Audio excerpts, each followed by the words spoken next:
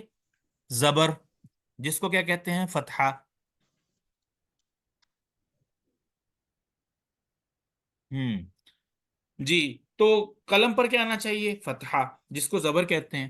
تو کیونکہ توڑنے کا کام جو کس کے ساتھ ہوا؟ قلم کے ساتھ، اور قلم کیا ہو؟ مفعول بھی، اور مفعول بھی کیا ہوتا ہے؟ منصوب ہوتا ہے، یعنی اس پر زبر آتی ہے۔ غسلت، دھویا، آمینہ، آمینہ نے، المندیل، رومال، اب دھونے والی آمینہ ہے، آمینہ کیا ہوئی؟ فاعل، تو فاعل امنہ پر کیا آنا چاہیے؟ پیش آنی چاہیے، ضمہ آنا چاہیے، آمینہ کی آمینہ تو کسرہ نہیں، ڈبل تنوین نہیں آئے گی، دو زبریں نہیں آئے گی، اس لیے کہ آمینہ کیا ہے؟ غیر منصرف، اس میں دو سبب ہیں، ایک اس کا مؤنث ہونا اور دوسرا اس کا علم ہونا۔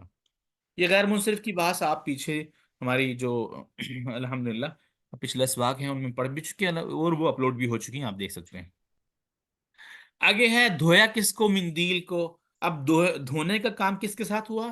رومال کے ساتھ۔ اب رومال کیا ہو؟ مفعول بھی، اور مفعول بھی کیا ہوتا ہے؟ ہمیشہ مندیلہ، منصوب ہوتا ہے۔ غسلت آمینۃ المندیلہ، سمجھ آئی ہے؟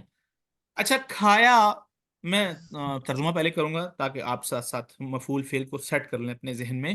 اکالا، کھایا اسامہ نے انگور، اور کھایا اس کی بیوی نے کیلا، ٹھیک ہے؟ اب اسامہ کیا ہوا؟ اسامہ کی حیثیت کیا ہے؟ کھانے والے کی، اور کھانے کا کام کس کے ذریعے ہو رہا ہے؟ اسامہ کے ساتھ، اور اسامہ کیا ہوا؟ فاعل ہوا، اور فاعل پر کیا آتا ہے؟ ہمیشہ پیش آتا ہے، ضمہ آتا ہے، فاعل ہمیشہ مرفوع ہوتا ہے اس کو زبان میں۔ تو اکلا اسامۃ العنبہ، کھایا اسامہ نے، کھایا اسامہ نے، جی رفع بھی کہتے ہیں، ضمہ فتح کسرہ، رفع نصب و جر، یہ دونوں ٹھیک ہے۔ بہرحال اس میں تھوڑا سا ہے کہ یہ رفع نصب و جر کس کے لیے استعمال ہوتا ہے، وہ بعد میں انشاءاللہ پھر کبھی صحیح۔ تو اکلا اسامۃ العنبہ، کھایا اسامہ نے، العنبہ انگور کو، عنب کیا ہے؟ مفعول بھی، اور مفعول بھی کیا ہوتا ہے؟ منصوب ہوتا ہے۔ کھایا اس کی بیوی نے کیلا، اب کھانے والی کون ہے؟ زوجہ، زوجہ کیا بنی؟ فاعل، اور فاعل ہمیشہ کیا ہوتا ہے؟ مرفوع ہوتا ہے، اس پر کیا آئے گا؟ رفع آئے گا۔ الموزہ کیا ہے؟ کیلا، کیلے کو کھائے گا، تو اس کے ساتھ اس کے ترجمے میں بھی کو آ گیا، تو یہ مفعول بھی ہے، اس پر کیا آئے گا؟ نصب آئے گا، اس وجہ سے کہ اس پر الف لام ہے، ورنہ اس پر تنوین، خالی تنوین بھی آتی ساتھ۔ اب ساری جو ہے مثالوں میں یہی ہے، آپ اس کی پریکٹیکلی دیکھتے جائیں۔ شاربت البقرۃ الماء، پیا گائے نے پانی۔ حافظہ حمزۃ القرآن، حفظ کیا حمزہ نے قرآن۔ ضربت فاطمۃ بنتہا، تو مارا فاطمہ نے بنتہا اپنی بیٹی کو۔ اچھا، ترتیب یہی ہے، ہمیشہ ترتیب یہی ہے، فعل، فاعل، مفعول، یہ ذہن میں رکھیں۔ کبھی خاص کوئی وجہ ہو سکتی ہے عربی میں، بہرحال اس کی بھی وجوہات ہیں، کبھی ایسا ہوتا ہے کہ مفعول بھی فعل سے پہلے چلا جاتا ہے، اور کبھی ایسا ہوتا ہے فاعل مفعول فعل سے پہلے چلا جاتا ہے، یہ ترتیب الٹ ہو جاتی ہے کبھی کبھار، لیکن جو کامن جو ایک سیکوینس ہے، ترتیب ہے، وہ یہی ہے. ضربت. تو اگر آپ کو پتہ نہیں بھی چل رہا مثال کے طور پر، تو شاید سیدھی سی بات ہے، پہلے نمبر پہ فعل آ رہا ہے، دوسرے نمبر پہ فاعل آ رہا ہے، تیسرے نمبر پہ مفعول آ رہا ہے. یہ سب جملوں میں ترتیب یہی ہے. اور ترجمے میں بھی آپ کر کے دیکھ لیں، فاعل کے ساتھ نہیں آ رہا ہے، اور جو مفعول ہے اس کے ساتھ کو آ رہا ہے. اس لیے نے جس کے ترجمے کے ساتھ آ رہا ہے اس کو ہمیشہ پیش دیں، اور جس کے ساتھ کو آ رہا ہے اس کو ہمیشہ زبر دیں، فتحہ دیں، نصب دیں.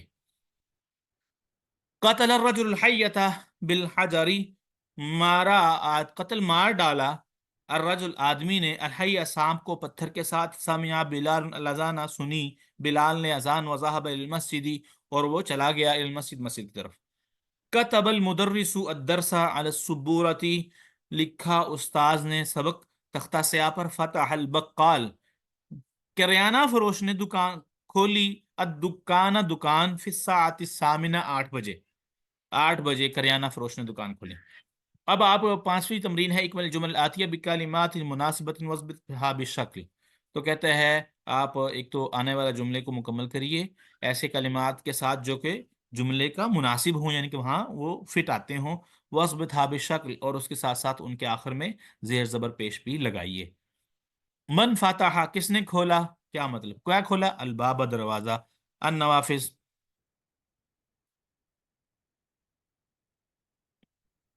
جی النوافذ، من فتح الباب، کس نے کھولا دروازہ. ٹھیک ہے. غسلت اختی الثیاب، دھوئے میری بہن نے، الثیاب کپڑے. اچھا. الرجل، اچھا کیا، قتل الرجل الحیۃ بالعصا، مارا آدمی نے سانپ کو لاٹھی کے ساتھ. یوسف نے قہوہ یعنی کہ پیا. شاربہ آ جائے گا، شاربہ یوسف القہوۃ. کتب المدرس، لکھا استاد نے، تختہ سیاہ پر کیا لکھا، ظاہر بات ہے سبق لکھا. الدرسا، ہاں.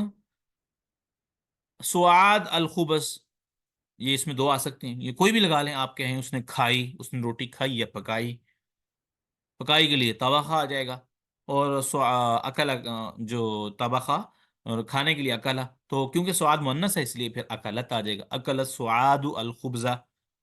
قرأت القرآن، خالی جگہ پہ. ہوں. اسمعت الاذان یا حمزہ، حمزہ آپ نے اذان سنی ہے، مخاطب ہوا جا رہے ہیں جی. ہاں جی. تاجر دکان، کیا مطلب، کھولی تاجر نے دکان. فتح التاجر الدکان. جملہ نمبر 10 ہے، خرج الطلاب من الفصل، یا خرجت الطلاب من الفصل، نکلے استاد طالب علم کلاس سے. اجعل کل من الکلمات مفعول به واثبت آخرها، وہ کہتا ہے جی آنے والے جتنے بھی جملے ہیں سب میں آپ نے مفعول به بنانا ہے، اور اس کے آخر میں زبر زیر پیش بھی لگانی ہے. القرآن، قرأت القرآن، میں نے قرآن پڑھا. القہوۃ، شربت القہوۃ. ٹھیک ہے. التفاح، اکل زید التفاح. فاطمہ فتحت الباب. الدرس، یعنی کہ قرأ الطالب الدرس. القمیص، غسلت فاطمہ القمیص. اب دیکھیں تعمل مثال آتی ہیں، اب دو آنے والی دو مثالوں پہ بھی غور کریں. اب دو مثالیں کیا ہیں، وہ یہ ہیں، آپ دیکھیں. الطلاب ذهبوا الى الملعب، گئے بچے کس کی طرف، ملعب کھیل کے گراؤنڈ کی طرف، میدان کی طرف. اب نیچے دیکھیں، ذهب الطلاب الى الملعب، گئے طالب علم الى الملعب، گراؤنڈ کی طرف. کیا فرق ہے اس میں، ذرا اس پہ فوکس کریں، میں بھی بتاتا ہوں آپ کو. الطلاب ذهبنا الى المکتبہ، طالبات گئیں مکتبہ کی طرف، لائبریری کی طرف. اور طالبات گئیں الى المکتبہ تھی، لائبریری کی طرف. پہلے نمبر پہ بات یہ، جب جملے کی ابتدا کسی اسم سے ہو، کسی نام سے ہو، اس کو جملہ اسمیہ کہتے ہیں. دوسرے نمبر پہ بات یہ ہے، یہ نیچے والا جملہ، دونوں جملے، جب کسی کی ابتدا فعل سے ہو اس کو جملہ فعلیہ کہتے ہیں. ٹھیک ہے. ایک بات. دوسری بات یہ کہ جب ہم ضمیر کسی کی طرف لٹا رہے ہیں، یعنی ہم کہہ رہے ہیں الطلاب طالب علم ذهبوا وہ گئے، اب جب ہم ضمیر کو لٹائیں گے، ضمیر کو، تو ہم ضمیر کس کے مطابق لائیں گے؟ فاعل کے مطابق، مرجع کے مطابق. اب دیکھیں گے وہ کس کی طرف لوٹ رہی ہیں. یعنی کہ فعل کا فاعل جب ظاہر ہو، جب فعل کا فاعل، اس کا سادہ سا جملہ، سادہ سا کلیہ قاعدہ یہ ہے، پھر انشاءاللہ کبھی بات کریں گے مزید کھل کے، کہ جب فعل کا فاعل ظاہر ہو تو فعل ہمیشہ واحد آتا ہے، اور جب فعل کا فاعل ضمیر ہو تو فاعل ہمیشہ کس کے مطابق آتا ہے؟ اپنے مرجع اور ضمیر کے مطابق. تو یہاں طلاب جو ہیں وہ کیا تھے؟ جمع، اور ان کی طرف ضمیر لوٹ رہی تھی، اس لیے ذہبوا لے کر آئے. لیکن ذہبا کے سامنے جو طلاب ہیں وہ فاعل سامنے موجود ہیں، اس لیے ضمیر نہیں لوٹ رہی، اس لیے فعل واحد آیا، یہاں فعل جمع آیا. کیونکہ جمع، کیونکہ اس کی ضمیر جو ہے وہ لوٹ رہی ہے طلاب کی طرف. اور اس کے بعد اگلی بات، یہ آخری بات کہ